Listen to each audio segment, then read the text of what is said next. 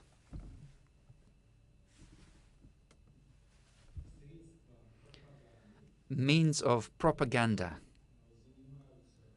which are engaged in creating fake materials and then promoting this fake content through social media. Mr. Prigozhin is in direct contact with President Putin, and he receives from him instructions in relation to the operations that are conducted by Prigozhin. In particular, we believe that Mr. Prigozhin, at the beginning of the war,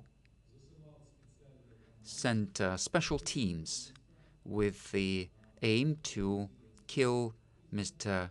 Zelensky, President of Ukraine, and those persons who are close to him. This was unsuccessful, luckily. However, these people are directly managed by Prigozhin. There is a peculiar situation to do with the legal status of the structures of Mr. Prigozhin. According to the Russian law, this private military company is a criminal offense. An attempt to legalize or to introduce into the law the activity of such companies was attempted.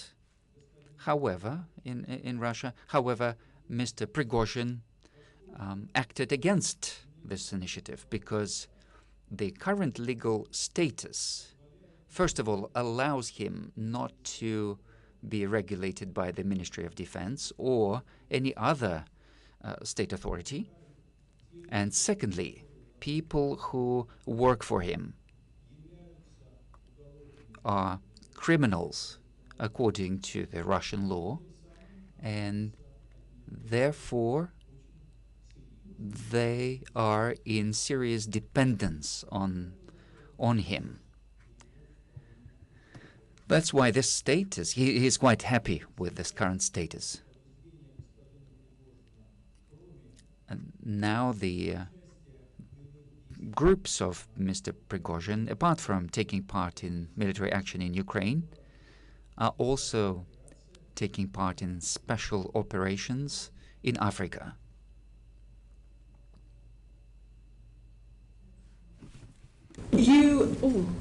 Apologies. We've been very surprised. Well, first of all, I'd like to express our sadness at the loss of the 3 journalists of your 3 friends who were murdered. And I'd also like to put on record our sympathies to all those whose loved ones have been murdered, raped or tortured by the Wagner Group across the world. Looking specifically at Ukraine, I think in the UK we've been very surprised by the domestic levels of support for what is taking place in Ukraine, or at least what appears to us in the UK to be high levels of domestic support for the invasion. But you recently said in The Guardian that many Russians don't want to fight, which we've also become aware of, and that domestic anger is growing. How do you think that discontent is going to manifest itself in the coming weeks and months, particularly as we go into the winter, where presumably there'll be less movement on the ground, but far more use of cruise missiles and terrorization of the public, particularly in Ukraine?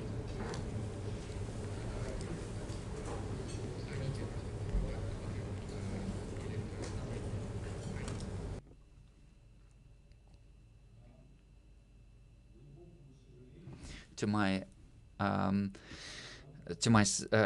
great sadness, propaganda, including the propaganda that is being delivered by Mr. Prigozhin, but not just by him, significantly influences Russian population. After the war of 2008, in this direction, the Kremlin has achieved very significant success. And I must tell you that being citizens of a democratic country, it is difficult for you to imagine how much propaganda that works in 3D, as so we can say, from all sides, how much it changes or alters consciousness of people. Nevertheless, according to social surveys, I don't know how much you can trust those, taking into account the war that's going on. 14% of Russian citizens said that they are against the war in Ukraine. For UK, this would be a very small number, but in conditions where people believe they are giving an answer to somebody who will inform FSB, where they are speaking in the context of authoritarian regime, means that this 14% of population have a very strong belief. And that means they are prepared for a sacrifice. About 10 to 15% of population are on the opposite side of the spectrum. They subscribe to the opposite point of view. In Russian political terminology, we call them national patriots, nationalist patriots. They are the closest to the ideology that was there in Nazi Germany. The rest of the population, about 70% of population, either do not have their own point of view or they're hiding their point of view. And they are hiding this point of view until that relates to them, the situation relates to them. The situation with mobilization increased the proportion of people who are concerned with what's going on in Ukraine from about 30% to over 60% over the course of 2 weeks. And Putin had to stop mobilization in many regions before the end of the official date. I believe that restarting mobilization would be a very difficult decision for Putin. And it would be a very politically dangerous decision for him. Thank you. And before I turn to my colleague Royston, how do you expect in coming months for opposition to the illegal invasion to manifest itself, to show itself to us externally? Because there is a common narrative in the Western world that Putin has eviscerated all meaningful opposition to him. It's a police state. It's very difficult for people to rise up or show opposition. What sorts of markers should we be looking for that demonstrate unhappiness or challenge to his authority that we might not, as external observers, naturally identify?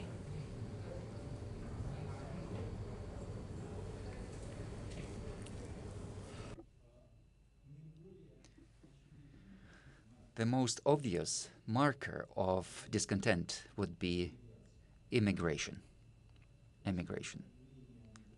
After the announcement of mobilization, about 700,000 people,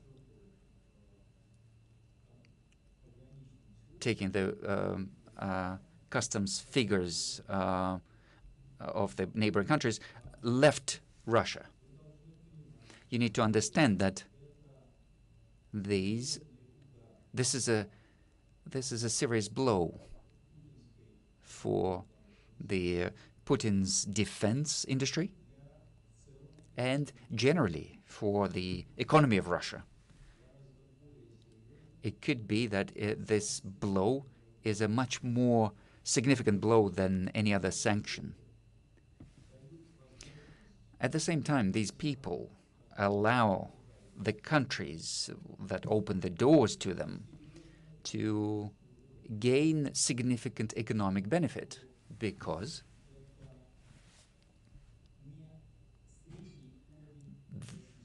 these are not just average Russian citizens. These people are the most active people, and they are the most educated people who have certain financial means. And in particular, I can give you an example that the departure of about 30,000 Russian programmers who are now mainly based in Cyprus and also in other countries, but mainly in Cyprus. This has significantly hit the ability of Kremlin to continue the cyber war. The similar situation is taking shape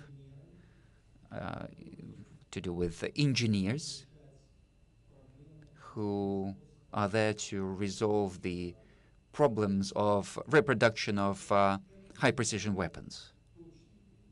So this is the most precise criteria, but there are other criteria as well. In the Russian tradition, actions against power is expressed in sabotage, and this sabotage is seen today, can be witnessed today. People refuse to take their children to the mobilization points. They refuse to take part in producing weapons. They counteract the movements of trains with military equipment.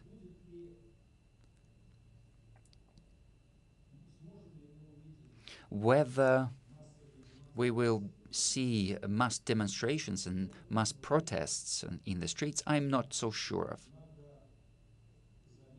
And I need to point out that this tendency for open protests is a presumption that exists in democratic societies, because a protest which is not equipped with any weapons, it's a means of influencing elections. But if there are no elections, then this unarmed opposition means nothing. And then we saw this in Belarus, where a large proportion of Belarus citizens came out into streets, but they came out without any weapons, and that has led to nothing. The next stage of the opposition fight in Russia would happen if Putin loses the war, and this stage would be connected to either violence or, in any case, a threat of using force from the side of the protesters. Chairman, my colleague Bob Seeley in the last session made reference to the abilities of the Russian military and their special forces, which made us think, I think, why would the Kremlin want to use proxy private militaries in places like Ukraine and elsewhere when they have the ability to do that themselves?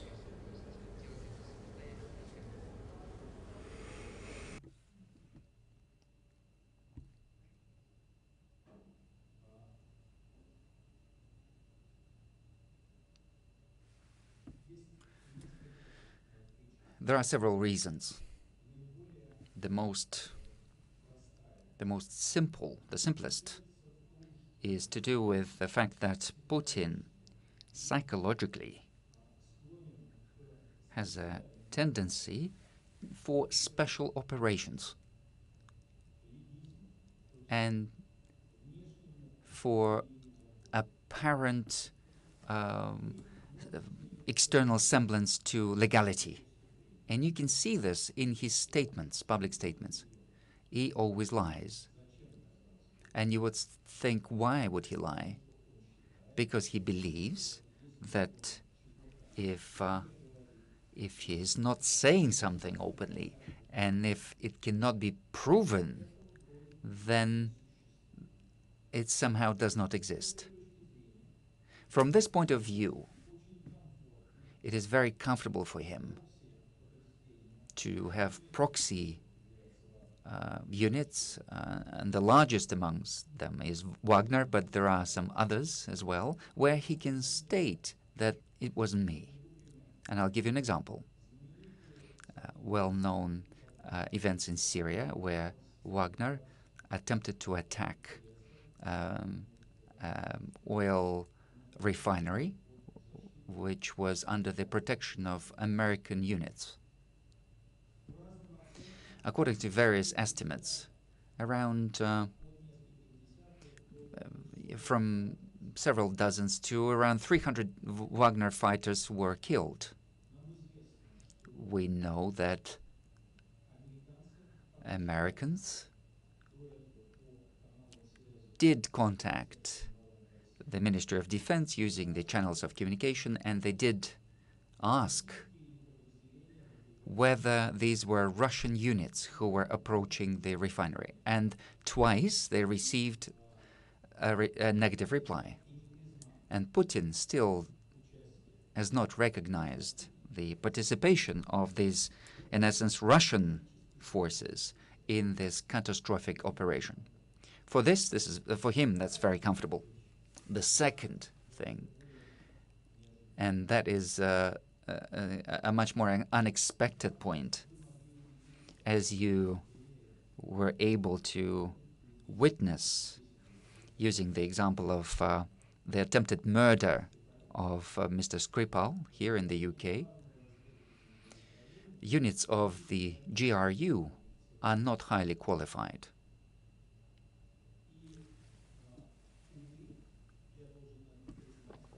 And unfortunately, I have to recognize the fact that the units that are formed by Mr. Prigozhin until very recently have been more effective. Today, because of the the main part of his personnel has been killed in action in Ukraine, he has to hire more people.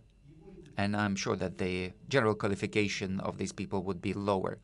But because he's got the experience of military operations in third countries, we could say that his people were more prepared, more highly prepared than people from the Ministry of Defense. Well, I don't think any of us will probably argue that the Wagner Group is inextricably linked to the regime. But how then would how would you suggest that the military chain of command was linked to the Kremlin, and how would you evidence that?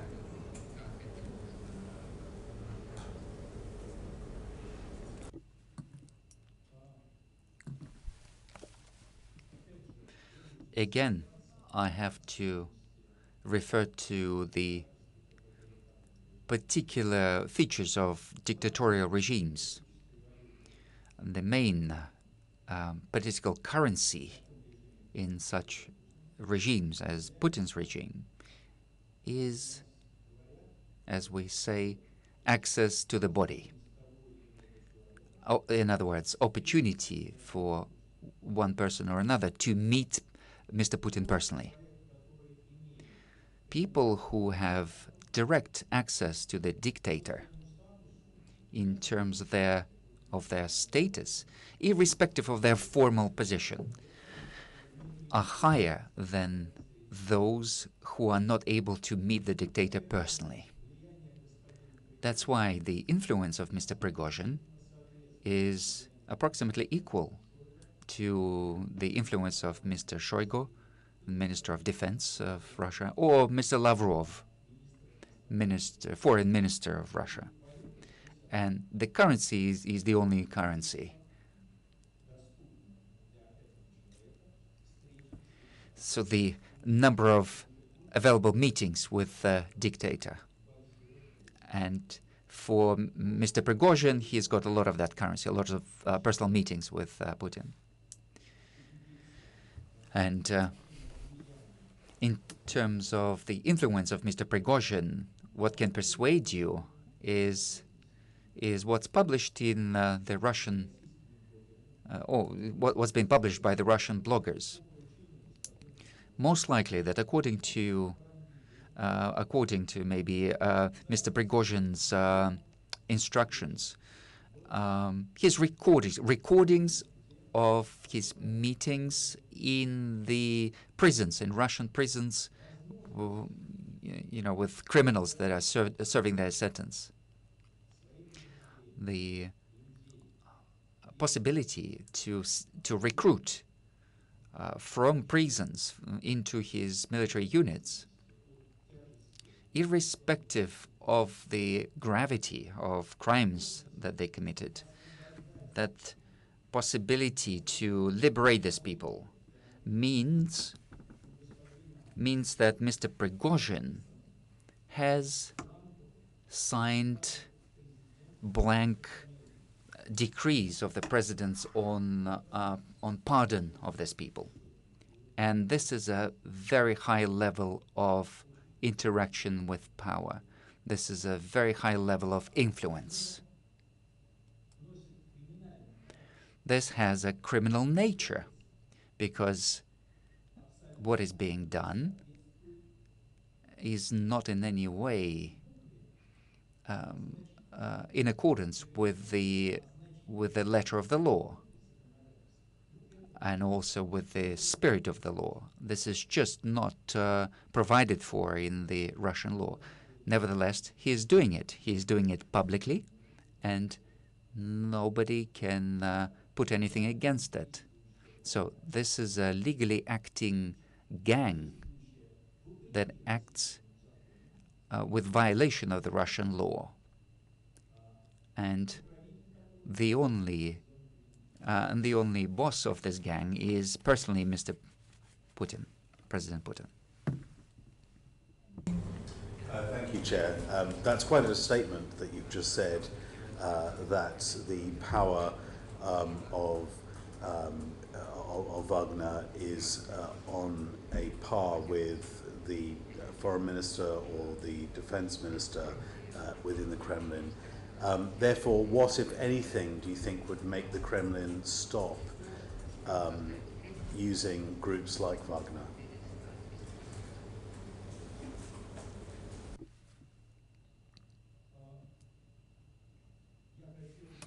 I would like to clarify that naturally Wagner Group is not equal in terms of its power to the Ministry of Defense or to the Ministry or Foreign Ministry. However, the personal influence of Mr. Prigozhin is equal to the personal influence of Mr. Shoigu or Mr. Lavrov.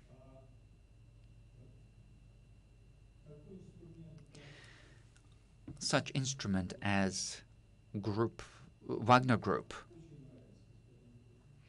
Mr. Putin likes it very much, and that's seen through these all these possibilities or opportunities that Putin is opening to them. That's heavy military equipment and personnel, and the money that Mr. Prigozhin is receiving from the state budget, and he is using this money to finance these groups.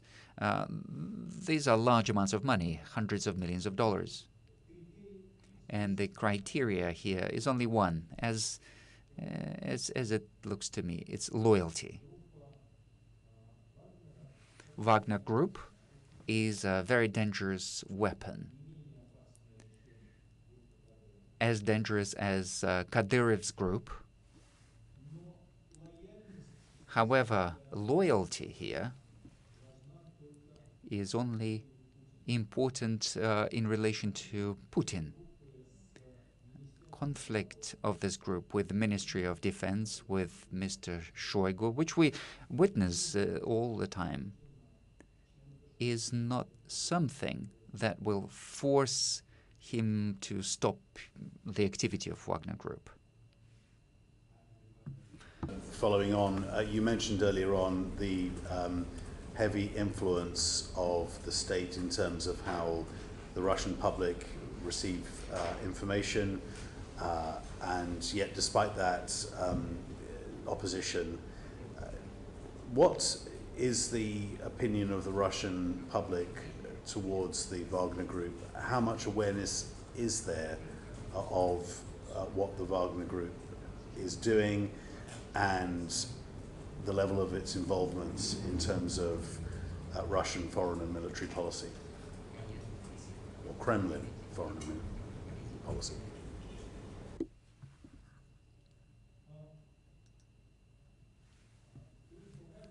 Wagner Group was created around 2014, and it has become known around 2015. The first survey that is known to us in relation to Wagner was done in 2017. In 2017, the majority of Russian population, around 80%, did not support the existence of Wagner Group. However,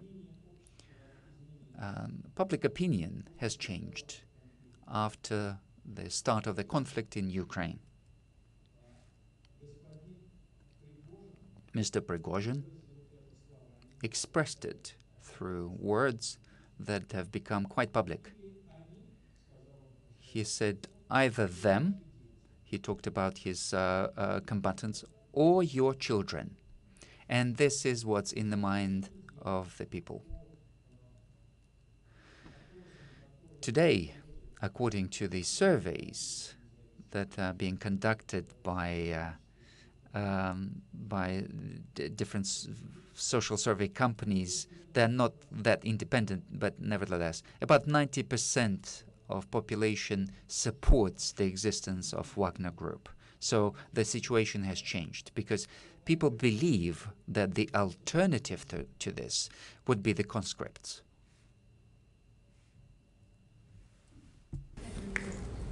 Bob, please. Dobry den, Mikhail Khodorkovsky. Spasibo za wasze время. Thank you for your time. On what you were saying, because I was going to ask you about how much power Prigozhin has in the Kremlin, But you've talked about that in some detail, comparing him with Lavrov and Shoigu. I just want to put a couple of arguments to you about the future of Prigozhin, but also about his power within the Kremlin, just to develop those themes. In many ways, Lavrov is less independent than Prigozhin and doesn't have the luxury of speaking out against the war.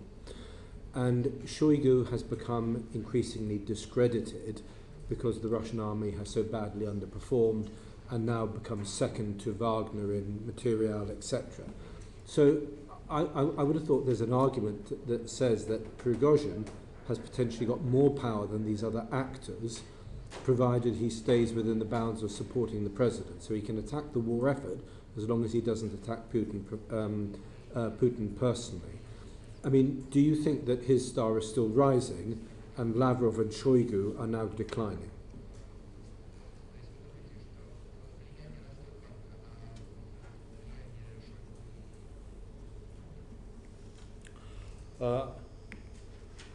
Мы должны We have to divide the possibilities of the structure and the influence of personalities. If we talk about the structure, what potential it has,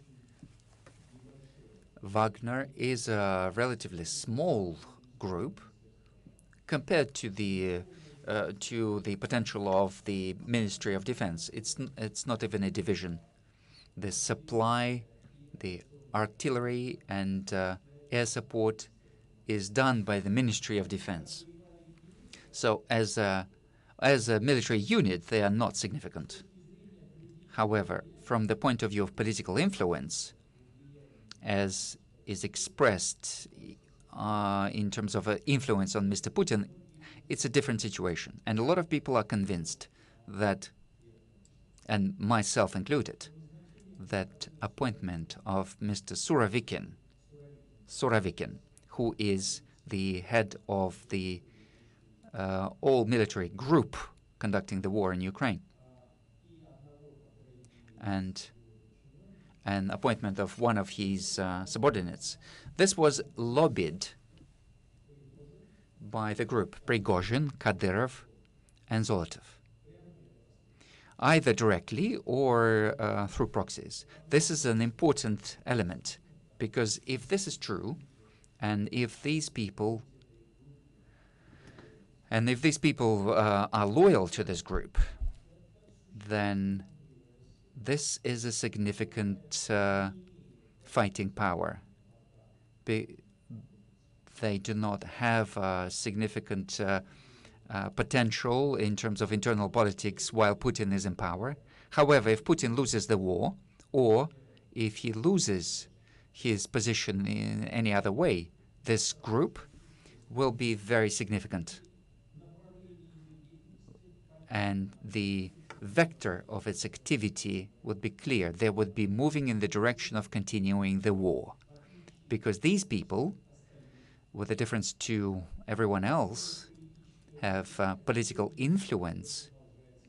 They have their influence as far as the war is going on, because if the war stops, then their political influence ceases. Do you think if President, you talk about President Putin winning the war or losing the war, and if he loses the war and his role then becomes significantly under threat, is Prigozhin someone who is able to step in using muscle, if need be, to either build himself up as an independent player in Moscow, or indeed, should there be violence in Moscow, that his Wagner group, as you say, small on the battlefield, but on the streets of Moscow, in situations of chaos in future, could become a decisive factor? Or is this, I mean, that's sort of going back to 1991 territory, but is that a realistic outcome, or is that still quite a long way away? Спасибо.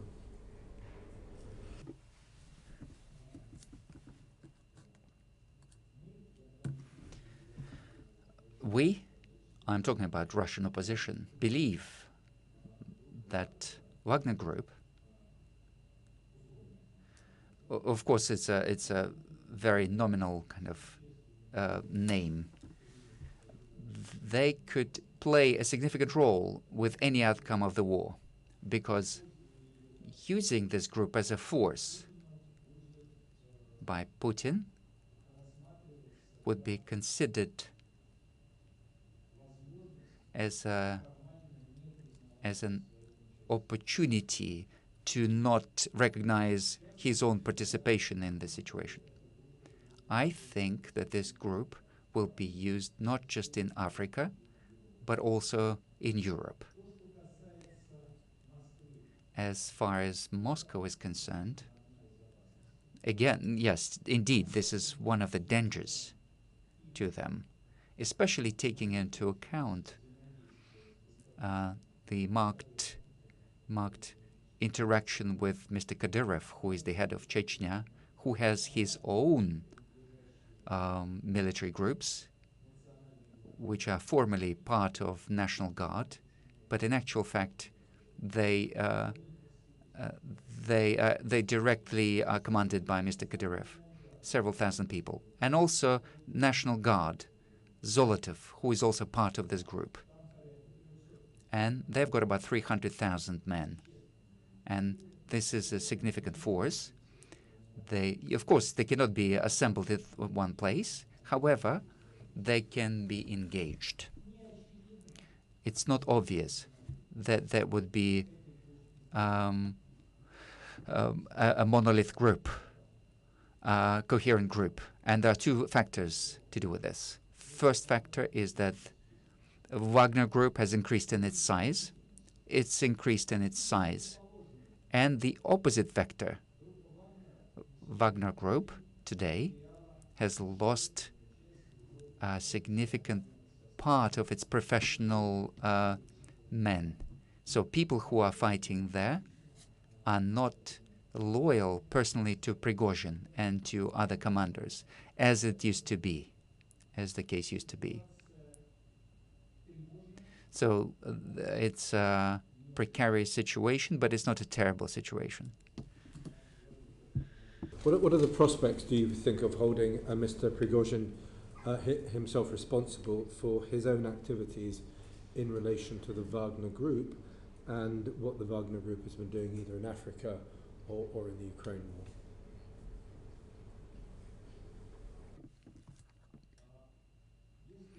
If Mr. Putin has any doubts about the loyalty of Mr. Prigozhin, then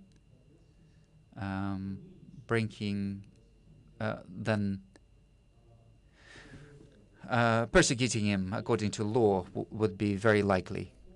There are several criminal laws which are directly violated by Wagner and Mr. Prigozhin. Their activity comes under the definition of a criminal organization, criminal group, which are engaged in hiring mercenaries, which is a severe crime under Russian law, and they are engaged in terrorism and killing. And this can be proven quite easily, in my opinion. If there are no doubts in the loyalty of Mr. Prigozhin, Putin will not have, if he doesn't have any doubts, then such bringing him to responsibility would only be possible after the change of the regime. Thank you. In the previous session, one of the individuals giving evidence suggested to us that if, and I think we all would like to say when, Putin loses his illegal war in Ukraine, he will seek to blame the Wagner Group and use them as a fall guy for why he was not successful in his ambitions in Ukraine. Do you think that's a likely activity? Because that would therefore call into question the deniability he uses. And what do you think that would look like?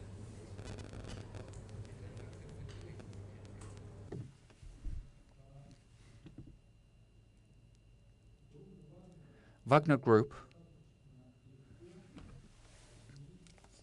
can be blamed quite easily for committing separate murders or separate crimes in Ukraine.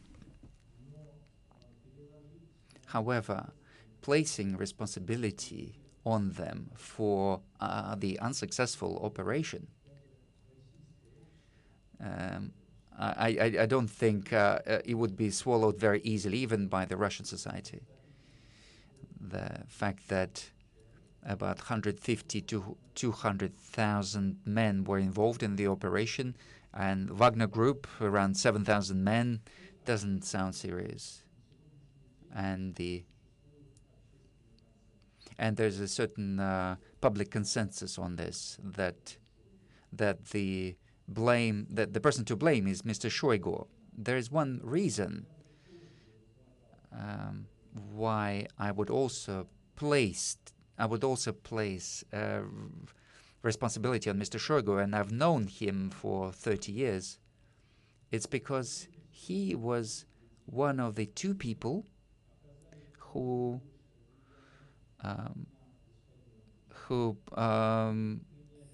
put maximum influence on Mr. Putin on taking that decision to start the war. I don't know to what degree that influence was required. Maybe Putin had his own conviction. But the two people who influenced Putin most was Shoigu and Kovalchuk. I'd like to point out that this is the second case in Russian history, in the recent Russian history. Before that, it was Mr. Grachev who said to Mr. Yeltsin that he will take Grozny using one group in 3 days. And Shoigu stated that he would take Kiev in 3 days. So it's an exact exact copy of that situation. Aware that we're running out of time, last question to you, if I may. In terms of the British government and international government's actions on Wagner Group, where have you felt that we have most let down the victims of the Wagner Group, and what should we be doing that we're not? And then secondly, is there anything that you wish we'd asked you, and any final points that you would like to make to the committee?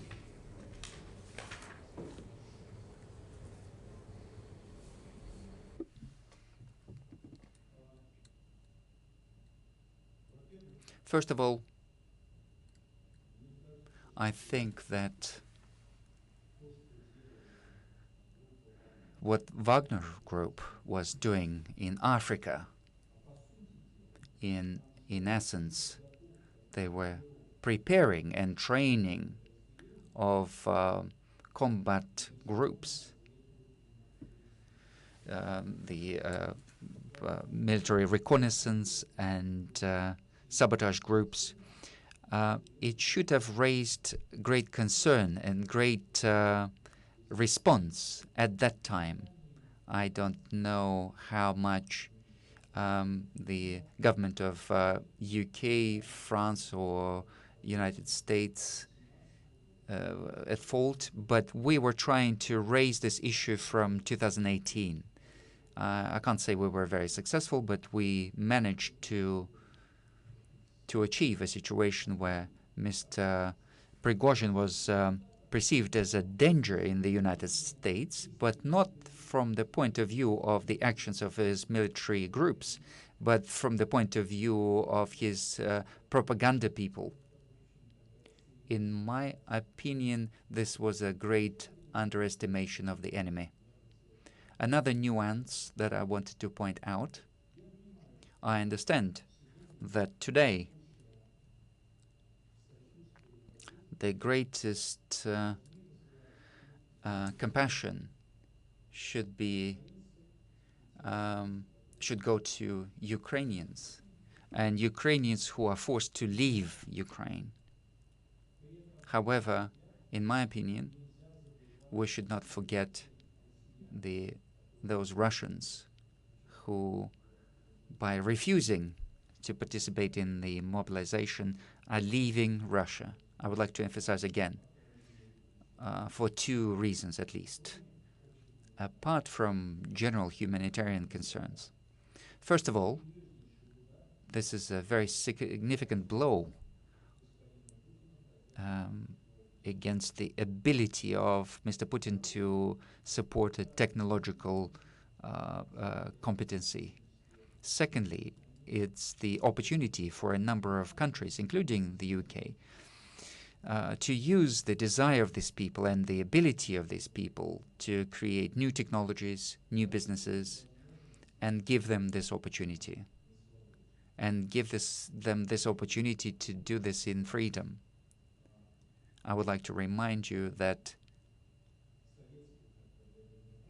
the creation of the Soviet nuclear bomb, the creation of the Soviet nuclear bomb was done by Mr. Kurchatov and others when they were working effectively in prison conditions. And I would like to say, let's not repeat this mistake. UK has got Global Talent Program, a wonderful program, and I think we should do maximum to use this program to extract maximum benefit in using the situation in Russia. More than just to say thank you for your considered contribution today and for taking the time to share your thoughts with us, which were very much welcome. I know you've previously given evidence to the committee, so thank you for coming before us again. And with that, we will suspend the sitting and finish the sitting for the day. Order. Спасибо.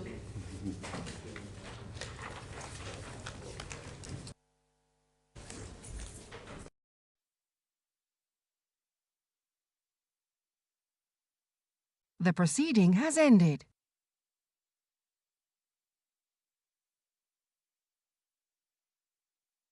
The proceeding has ended.